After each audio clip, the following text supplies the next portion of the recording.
हाल ही में गौतम गंभीर को भारतीय टीम का नया हेड कोच बनाया गया। इससे पहले राहुल द्रविड़ ने अपना tenure as a head coach Indian team के साथ एंड किया एक शानदार फाइनल T20 वर्ल्ड कप की जीत के बाद। लेकिन अब फॉर्मर इंडियन कोच और कैप्टन राहुल द्रविड़ ने मैन इन ब्लू के हेड कोच के रूप में अपने सबसे लोवेस्ट पॉइंट पर खुलकर बात करी है, revealing it to be India series lost to South Africa back in the 2021-22 season. 2021-2022 में विराट कोहली की कैप्टनसी में मैन इन ब्लू के पास पहली बार प्रोटियाज को उनके होम ग्राउंड में एक सीरीज में हराने का एक बहुत सुनहरा मौका था। पहले टेस्ट में सेंचुरियन में 113 रन की थम्पिंग विन के बाद मैन इन ब्लू से सीरीज पर हावी होने की उम्मीद थी, लेकिन अगले 2 टेस्ट मैचों में 7 विकेट की जीत के साथ दोनों मैचों में भारत के हावी होने के बावजूद प्रोटियाज ने पीछे से शानदार वापसी की। टेस्ट कैप्टन के तौर पर यह विराट कोहली की आखिरी पारी थी।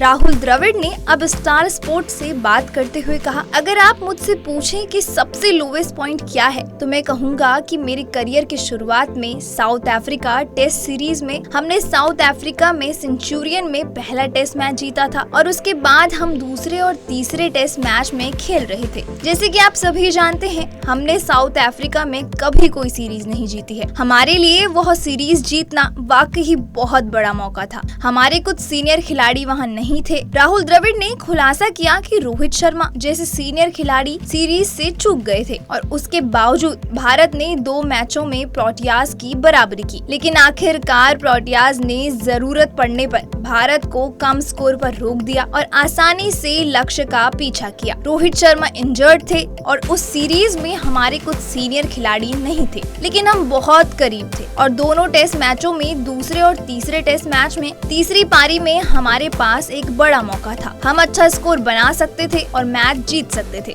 लेकिन साउथ अफ्रीका ने अच्छा खेला। उन्होंने चौथी पारी में वापसी की, इसलिए मैं कहूंगा कि वह शायद मेरे कोचिंग करियर का सबसे लोएस्ट पॉइंट था। आगे रहने के बावजूद उस सीरीज को जीतने में सक्षम नहीं होना, ये बात राहुल द्रविड़ ने कही। टीम इंडिया के लिए कोच के रूप में राहुल द्रविड़ का करियर बहुत अच्छा रहा। उन्होंने इस साल जून में बारबाडोस में साउथ अफ्रीका पर रोमांचक जीत के बाद ICC T20 world cup trophy के साथ समापन किया। इससे पहले भारत पिछले साल होम ग्राउंड पर 50 ओवर के वर्ल्ड कप में रनर अप थी। 10 मैच उसमें भी उन्होंने लगातार जीते थे, लेकिन आखिरी मुकाबले यानी फाइनल मुकाबले में वो ऑस्ट्रेलिया से हार गई थी। पिछले साल ICC वर्ल्ड टेस्ट चैंपियनशिप में भी ऑस्ट्रेलिया के खिलाफ वो रनर अप रही थी। भारत ने पिछले साल 50 ओवर का एशिया कप भी जीता था। ऐसी और भी अपडेट्स के लिए देखते रहिए क्रिकेट केसरी।